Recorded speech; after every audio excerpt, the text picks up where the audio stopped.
So if you want to see the bainite, so it looks like this. Okay, this is the microstructure of the bainite, and you can see the plate like microstructure that is appearing here. Okay, these are the huge plates like looking. Okay, right.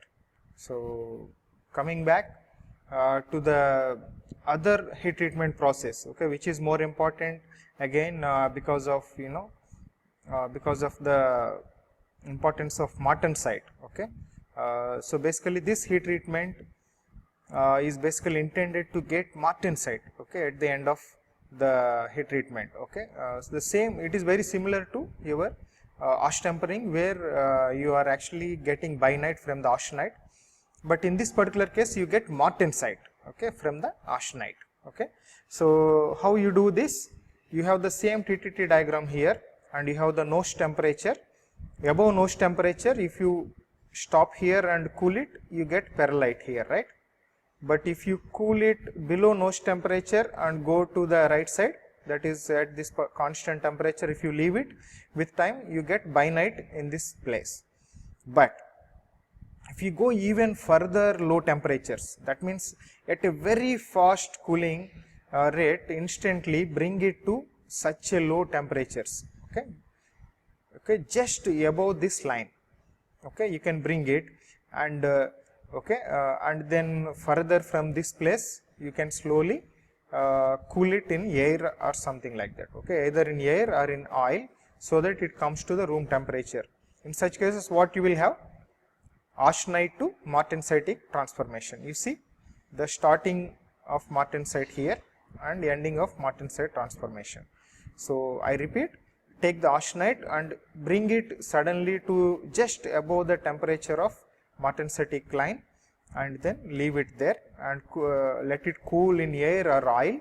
Then you will get slowly it will gets converted all the austenite into martensite, and it ends here. That means all the austenite is converted to martensite here, and now at room temperature you will be having all martensite, which is what you want, okay, because you have very good hardness.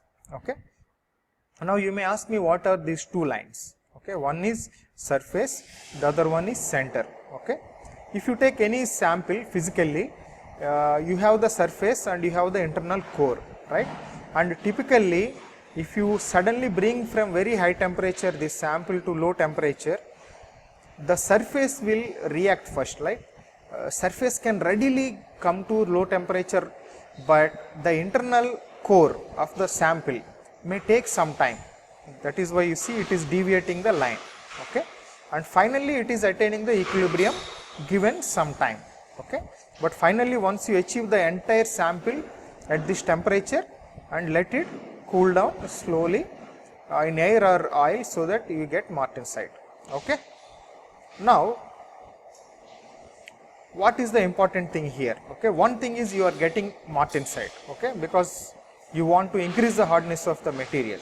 So, but what is the practical limitation of the process? Okay, that is you have to go very fast. Okay, the cooling rate should be very high, so that you have to avoid formation of any perlite, okay, or bainite and so on. Okay, if you go slowly, what happens?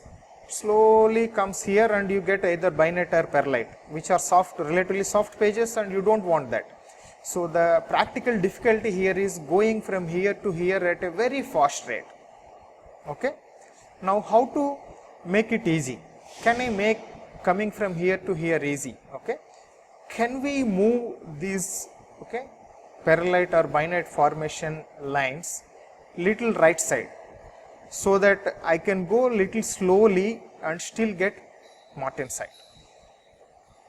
I am repeating, can I move these two lines to the right side of the material, right side of the diagram, so that what happens if you have these lines little right side than what they are now?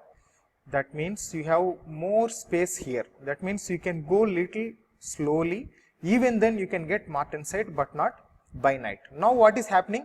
If you go little slow and if you end up here and your perlite starts forming here, so which you don't want. So for that to happen, you have to move these two lines little right side, but you cannot simply draw them on the right side. Really the material should possess that characteristic. How you can do that? By adding alloys, okay, alloying elements, okay, by adding other elements, okay, to the plain carbon steels. Okay, what is plain carbon steel? If the steel is having only iron and carbon, we call them plain carbon steels. But by adding some other elements, okay, alloying elements, you can actually affect the behavior of the iron carbon steels, okay, in the sense that these curves will move right side. Whenever you add certain alloying elements, these two curves, okay, starting of perlite and ending of perlite curves will shift to the right side. Okay, there are specific elements. You cannot, it will not just happen for any element. Okay, there are specific elements which if you add, the curves will move right side, and that means you are increasing the ability of the material to form martensite. Even if you go slowly, you can form martensite. Okay, so in other words, you see here the ability of the steel to form martensite is actually called hardenability. You take any steel, it will be the hardenability of the steel will be more if you can easily form the martensite from the material. Okay, it is the definition. How can you improve the hardenability, or how can you easily make the martensite out of steel? You can by shifting these curves towards right side. That means by adding some plain carbon, some other alloying elements. What alloying elements and all I will discuss when I discuss about different steels in the next module. Okay. So for time being, you should understand the hardenability of the steel is its ability to form martensite, and it can be improved by alloying elements, adding alloying elements, thereby moving the critical temperature, critical cooling rates to low. Okay, even at low cooling rates, you can still make for martensite. Okay, at low cooling rates. Okay, simply because these two C curves are moving right side. I think that is enough about martensite and its hardenability. And essentially, the mark quenching or mark tempering is nothing but getting martensite from your austenite. Okay, right? Yeah. When I say martensite, it is basically how it is forming. Okay, bainite, okay, and perlite. They are basically forming by the conversion of your austenite to either ferrite or cementite. Okay, so and it is all happening by changing the crystal system. Okay, and by giving sufficient time for them, for the atoms to move in a long range, to a long range and change their crystal structure accordingly, and they are changing the phase. But if you don't give enough time, in case of martensite formation, for example, you are not giving enough time. You are cooling very fast, isn't it? So from very high temperature to very low temperature, you are without giving much time. So what happens? The atoms, for example, carbon atom that is there inside the iron lattice, it has no time to diffuse out. Okay, because in austenite you can have 2% carbon. Go back and check what is the maximum solubility of carbon in austenite. It is 2%, isn't it? But when you convert it to ferrite, what is the maximum percentage? It is only 0.00 some percent, 0.0025 something, 0.025 for example, maximum in ferrite. So all the excessive carbon in austenite has to diffuse out. Okay, it has to form some other phase like your cementite and so on. So, but where is the time? You are not giving time to change the crystal structure for the carbon to diffuse, move, okay, from one place to the other to change the crystal structure. So what happens here? There is this transformation where you have no sufficient time for the diffusion, for long range, migration. You call it diffusionless transformation. And in this particular case, this transformation, okay, martensite is, for example, forming by undergoing diffusionless transformation. Okay, from austenite to martensite, whatever transformation taking place, it is called diffusionless because your carbon is unable to move, okay, much. Okay, of course, your crystal system is still changing from FCC, that is austenite, to BCT, okay, that is martensite. But you may ask me, how come if the atoms are not moving, how come the crystal system changed? Okay, you see this from FCC to change from FCC to BCC, that is from austenite to ferrite, you need a long range translation or migration of atoms. But if to change from FCC to BCT, you don't need much of a diffusion to take place.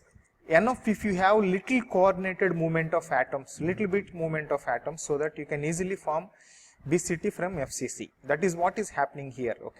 The FCC austenite is forming into BCT, body center tetragonal martensite. Right, and this transformation is called diffusionless transformation. So the next important heat treatment process is quenching.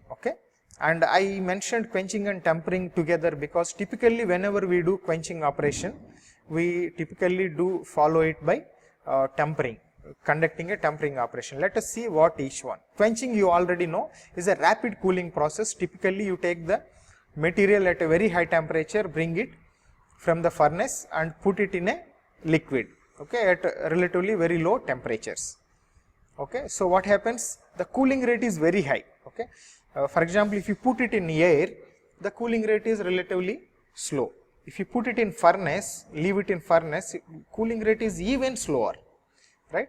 So what is the fastest cooling rate possible? We typically call it quenching. Typically the name is derived from because if you want high cooling rate, use some liquid and put the material, quench it inside, so that you get higher cooling rates. And this process is very ancient process. People know for several centuries this quenching and tempering. In fact, the samurai swords, the swords they use, they need it to be highly hard in nature. Very hard. That cutting edge should be possessing very high hardness, because it should retain its shape. When you cut the things across, the edge should not get spoiled so easily, so that you can use it for long, the sword. So in such cases, people they used to do unknowingly or knowingly is quenching and tempering. So let us see what happens in quenching and tempering. So for example, you can get very fine, we already discussed the faster the cooling rate, lesser the time you give for the microstructure, you get finer microstructure, because very less time for the grains to grow, you get finer microstructures, and finer the microstructure, harder it would be. Now if you take the simple example, you get martensite when you quench the material. In other words, if you go through very high cooling rates, by quenching the material, you get the martensite. But the problem is martensite is very brittle in nature. You already know that, and brittle in the sense it will fracture so easily. So its toughness is less, right? Now to bring back some of the lost ductility, to improve little bit of ductility, to have some more a little more toughness for the material, what we do, we have to temper the material. The tempering, as I said, follows typically the quenching operation, and in this tempering essentially we try to achieve some of the increase in the ductility, and this is typically a low temperature heat treatment process relatively. For example, it typically happens at 150 degrees Celsius to 650 degrees Celsius, intended to remove the stresses and brittleness caused by quenching, and to develop the required mechanical properties.